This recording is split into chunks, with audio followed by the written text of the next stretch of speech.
هنضحك على نفسينا؟ الزمالك زفت.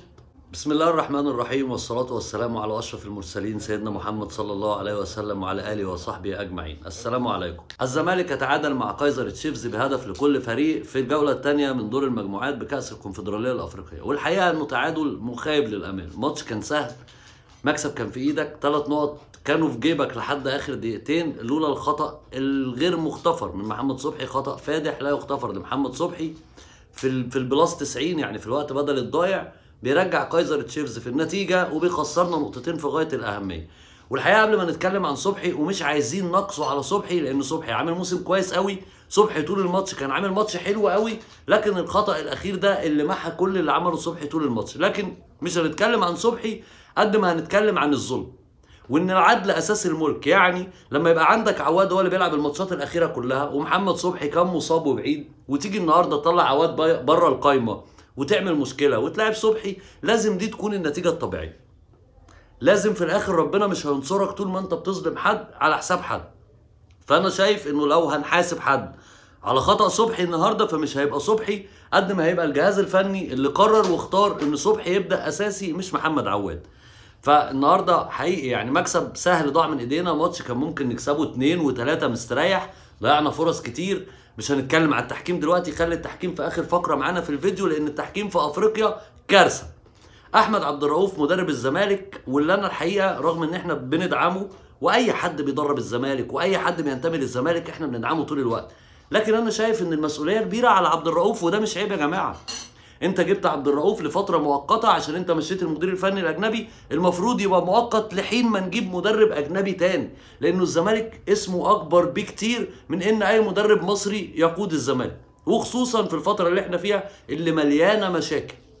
فانت النهارده بتتفرج على فرقه في الملعب جايب جون في اول 4 دقايق، راكب الماتش وضاغط، بتلاعب فرقه انت شايف ان امكانياتها محدوده، رغم ان فرق جنوب افريقيا كلها بتلعب كره على الارض، كلها بتلعب استحواذ، كلهم عندهم كره حلوه، لكن انت النهارده تتفرج على كايزر تشيفز ده مغلوب من المصري الماتش اللي فات، والنهارده في ملعبه انت متقدم عليه في اول 4 دقايق وضغطه وجبت جون تاني لولا الحكم لغاه. ليه ما تفضلش دايس؟ ليه ما تفضلش راكب؟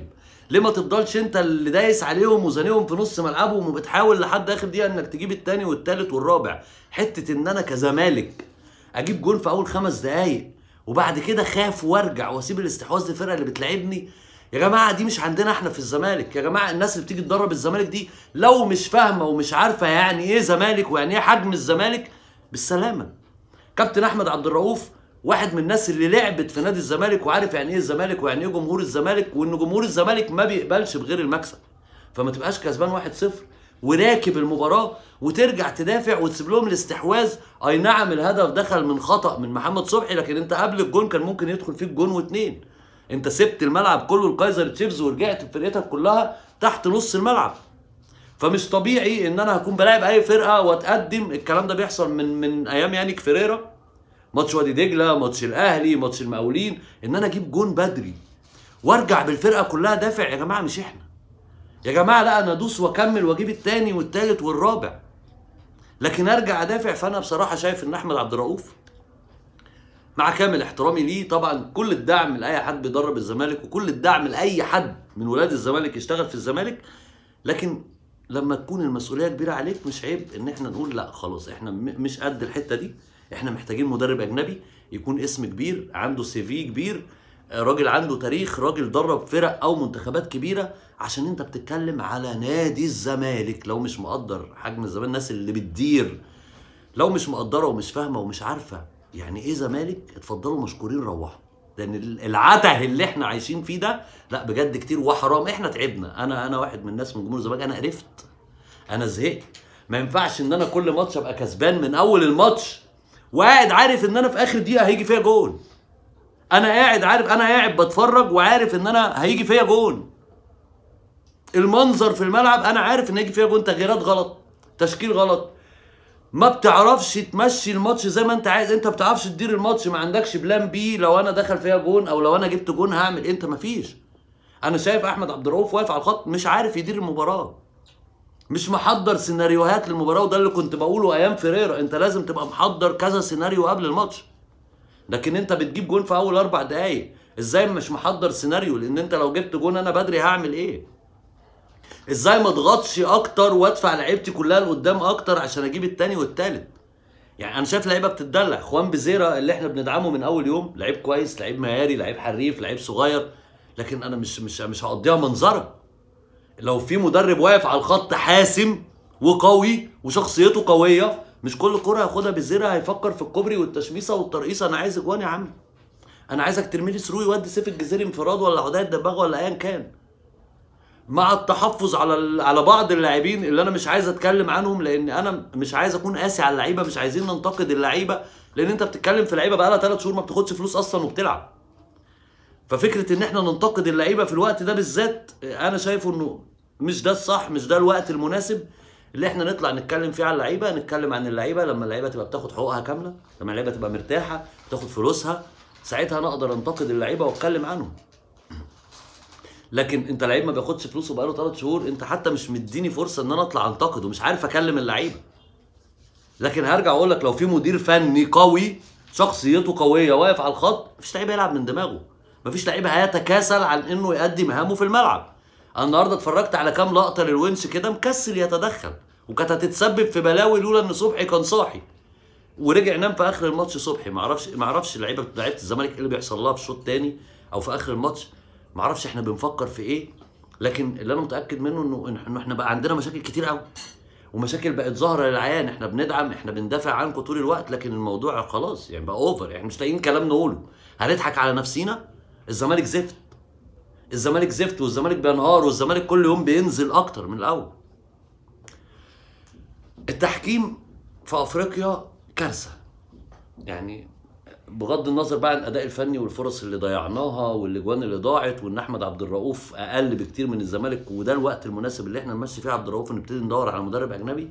لكن التحكيم في افريقيا كارثه. النهارده الزمالك بعد الهدف الاول بيسجل هدف تاني بيتلغي بداعي انه خطا فاول على سيف الجزيري، كوره ما فيهاش اي حاجه، ما فيهاش اي حاجه، جون رسمي 100%، النتيجه 2-0 في اول 6 دقايق الماتش خلص. ومفيش فار في دور المجموعات في دوري الابطال ولا في الكونفدراليه.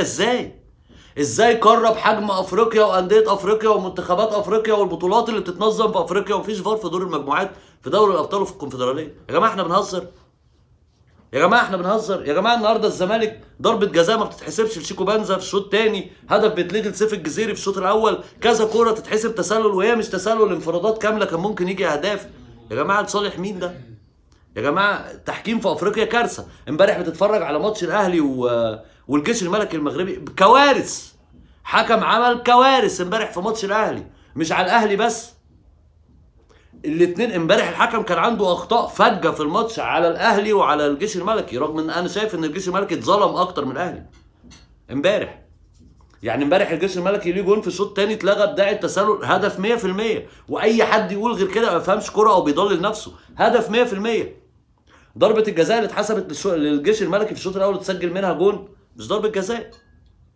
ضربه الجزاء تنفيذها كان لازم يتعاد، لكن هترجع الجيش الملكي ليه ضربتين جزاء تاني ما اتحسبوش. ومفيش فار في دور المجموعات في بطوله بحجم دوري ابطال افريقيا. يا جماعه احنا بنهزر؟ يا جماعه ازاي؟ يا جماعه قاره بحجم افريقيا والبطولات اللي بتتنظم في قاره افريقيا، ازاي ده التحكيم ده بيبقى بالمنظر ده؟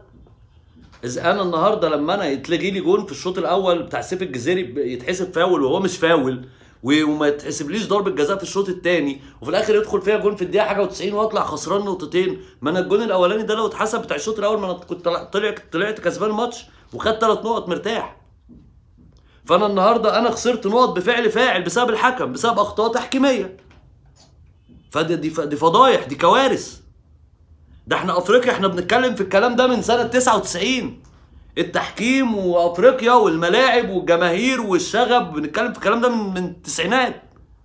في 2025 ولسه نفس القصه، لسه مفيش فار في دور مجموعات، وحكام بتحسب اجوان بمزاجها وتلغي اجوان بمزاجها، وجماهير تحدف سكاكين وازايز على لعيبه. يا جماعه ده احنا في سنه كام؟ احنا في سنه كام؟ الاتحاد الافريقي عنده مشكله في تنظيم البطولات الافريقيه.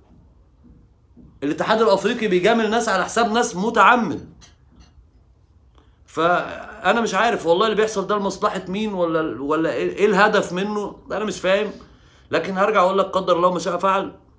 الحمد لله خسرنا نقطتين ما كناش نخسرهم، كانوا في المتناول، كانوا في ايدينا، لكن خسرتهم بسبب عوامل كتير قوي. اولهم الحكم الفاجر، الحكم الفاجر النهارده.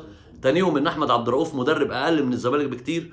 تالتهم ان انت عندك مشاكل كتير، ولاعيبه بتاخدش فلوسها، ولاعيبه مش في كامل تركيزها، ولاعيبه بتعمل حاجات غريبه وعجيبه، ولازم يكون في تدخل من مجلس الاداره. ومجلس الاداره لو مش قادر يشيل الشيله كفايه عليه كده، وتفضلوا بالسلامه، ويجي حد غيركم يبقى قد المسؤوليه. لان الزمالك وجمهور الزمالك اكبر بكتير من اي اسم ومن اي حد، ومصلحه الزمالك لازم تكون قبل مصلحتكم الشخصيه. كفايه حرق دم، كفايه احنا خلاص جبنا اخرنا بجد، وفينا اللي مكفينا. ارحمونا يرحمكم ربنا. يعني اللي بيحصل في جمهور الزمالك ده كتير. انا واحد من جماهير الزمالك، انا بقدم محتوى على السوشيال ميديا. انا لا عمري كان عندي علاقات بحد من مجالس ادارات ولا لعيبه ولا حد في الوسط الرياضي، ولا بتكلم كلام لمصلحه حد على حساب حد، ولا بدافع عن حد عشان حد بعينه. انا بتكلم بدافع انتمائي لنادي الزمالك اللي من طفولتي بشجعه، وما اعرفش حاجه في الدنيا غيره. لا اعرف اسامي، ولا اعرف الرئيس فلان، ولا اللاعب علان، ولا المدرب ترتان. طول عمري بشجع الزمالك، الفانيلا البيضاء بخطين حمر من وانا عيل صغير. يمشي اللي يمشي، يجي اللي يجي، انا بشجع الزمالك. عمري ما كان عندي علاقات مع حد، عمري ما كان عندي عداوات شخصيه مع حد، عمري ما كان ليا اي مصالح مع اي حد. انا بشجع الزمالك، كلامي بدافع اني زملكاوي بحب الزمالك وخايف على الزمالك. دافعت عنكم كتير، وقفت في ظهركم كتير، دعمتكم كتير. لكن اللي بيحصل دلوقتي واللي انا شايفه واللي انا واصل له نفسه من مشاعر ومن احساس كتير كتير وصعب.